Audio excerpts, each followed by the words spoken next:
Sentinels first appeared in X-Men number 14, and in 2015 LEGO released a LEGO Sentinel. This is one of the first missed opportunities in LEGO Marvel for me, and I've always been disappointed in this build. I've always thought it's been way too small, and I really think a giant LEGO Sentinel would have been a perfect standalone set. Including a minifigure like Multiple Man could have created an army building sort of set. And this year, the last several months, I've been developing my own brand new giant-sized Lego Sentinel. So here it is. Just as a recap, here is a size comparison for the actual Lego Sentinel, the one I built like 5 years ago, and this current one, also a Hulkbuster size set. And just quick getting a tape measure in, it is about 11 inches tall versus the Lego versions a little over 5 inches tall. My main focus for this build was articulation, but at the same time still being aesthetically pleasing. So I went ahead and I added as much detail as I could while still keeping articulation in several different spots, and even coming up with what I think is some unique articulation you won't find in other people's builds like this. Like all of my other builds, I made sure to use as many different parts from Pick-a-Brick that I could to make sure that anybody could build this with the parts that are available for purchase directly from LEGO. There are only a couple that aren't available on there right now. These sort of slope armor type pieces and this car canopy piece aren't. You'll have to go on Bricklink for those. And for any of these purple spoiler parts. And at the top, these macaroni tile pieces. But if you don't mind some studs showing, you wouldn't need those pieces anyway. Just for a demonstration, you can even modify these a bit to change it up to use more available pieces if you wanted to. On this side, I swapped out the joint, which is an older piece from the Knights Kingdom buildable figures, this top one here. Swapped it out so it's a normal ratchet joint, but then also put on a ball on this arm. But still has pretty similar functionality to the one with the ratchet joint, but it is a bit more limited, and I had to rotate the arm so it would bend more. But honestly, it isn't a terrible look. And depending on your taste, you might want to switch some of the colors that are used. Like on this hand here, I have the gray, just so you can see what that looks like. I think this might be my preferred look, having the gray on gray. That way the entire inside of the hand is all that light bluish gray. But on the other side, I ended up throwing on purple clip pieces instead. I like having a bit of customization available on my builds, just in case there are issues with part availability and cost. My preferred look has these cheese slopes in that metallic silver, and then one of those metallic grates. But you can also just use a 1x2 curved piece instead. Same kind of look, same kind of feel, but these pieces are available in Pick-a-Brick versus the slope ones are not. Again, parts of this design can be up to personal taste. One of the main areas where I wasn't 100% sure on what colors to use were towards the joints. I tried to make them as consistent as possible, but since the ratchets and ball joints that I used are dark gray, I did try and balance out a bit with some gray. This is the design that I use in the instructions. This extra bit is tossed on just for this video. I was last minute experimenting with that right before the video. It is kind of cool to get the turbine type prints where some of those joints would be. I have some down there as well. But again, if you just wanted to use plain colored pieces, like just a dark gray, I think that would work as well. I do think I like the gray though, used at those joints. I think it breaks up the colors and kind of ties together all those gray areas. One of the parts of this build that I'm very proud of is the back. I was able to keep a very studless looking design, and I'm very happy with it, especially this upper back. And I ended up getting this spoiler piece to act like the back of a neck sort of armor, even down to the legs. I kept it pretty seamless without a lot of gaps. I used some more of those spoiler pieces. And I kept the proportions honestly pretty accurate.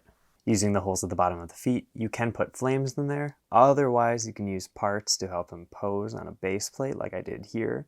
And here's just a quick view of those parts I used in the snot bricks. This helps a bit with keeping it stable and lets you lean them over a bit more, like you can see here with them pretty crunched over. I'll quick get those actual color pieces back on and show you some more.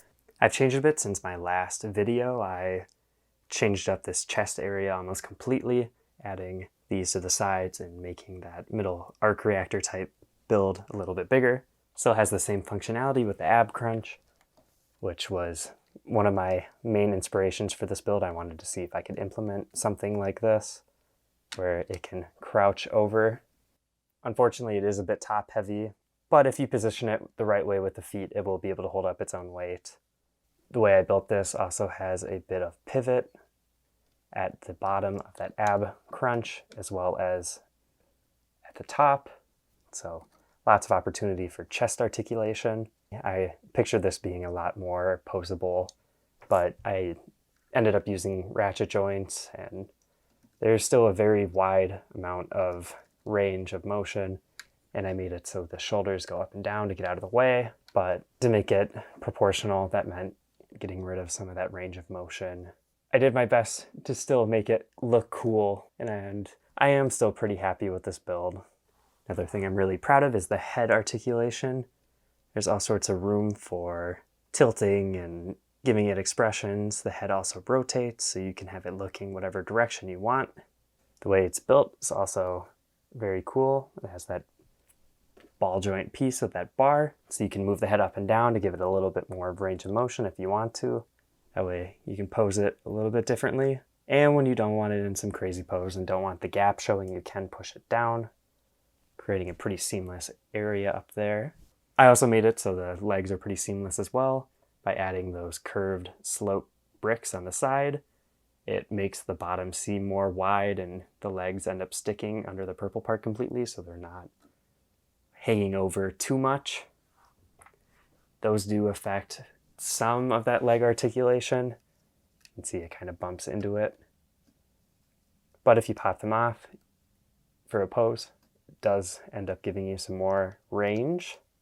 I ended up getting rid of the bracket pieces in the sides of the legs and switched them to snot bricks. That way there is no more gap between the plates and the leg, and it creates just a much more solid looking design.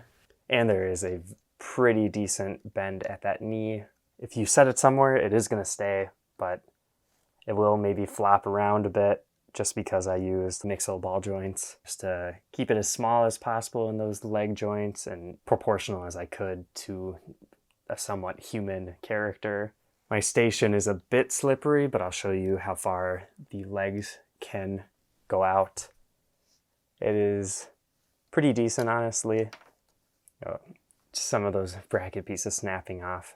Just so you know, this is a display model. It is pretty structurally sound. It's just adding those extra details. I couldn't have super strong connections all the time. But right there, you can see those ankles are pivoting a bit, and you can kind of have those legs splayed out to give it a stronger stance. Another part of this build that is adjustable are the hands that are also on that stick and ball joint piece. That way you can pull them out to move them a bit more if you need to.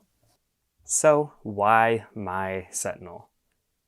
This build has been developed by me for months. I've bought hundreds of dollars of pieces developing the different parts of this build, whether it is the chest or the arms or the legs. I went through and made sure almost all of the parts are available on Pick-a-Brick, so anybody can build most of this without any issues. Like I kind of listed, there are some pieces that aren't available, but if you look at the instructions ahead of time, you can kind of figure out what you might need to buy somewhere else. My version of this Sentinel is extremely accurate to the comics with great proportions, great size, and a pretty decent amount of options for posability and displayability. Instructions for this are going to be available on my Rubricable, and not only did I make this purple and pink version, I also went through and changed out colors to make a dark blue and pink version. Unfortunately, some of the more important parts that I use for this aren't available in dark blue, so there is some color discrepancy, but if you like that version of the Sentinel better, it is available. And again, when I'm building these, I'm building them for myself, so I make sure that they are extremely well built, well designed. I put tons of hours changing up things. Like for this build especially, I built several versions, probably 4 or 5, maybe even more than that, where I'm just tweaking little things here and there when I come up with ideas. So when you build something that I built, just know that This is up to my standards, and I'm testing it constantly and doing my best to give you the best build experience and product that I can. To get some of those details, I'm not using the sturdiest connections, but you're going to be able to move this around a bit and it's going to stay together. There are some weak points, like the legs slide off a bit after a lot of moving, but if you put this on your shelf and pose it in whatever way you want to, it'll stay there. So if you like this build, check out the instructions in the description. Check out my channel for other custom builds like this and other LEGO videos. Please subscribe, like, comment if you have any ideas for things I should build in the future. I've been Brick Radiop, and I'll see you in the next video.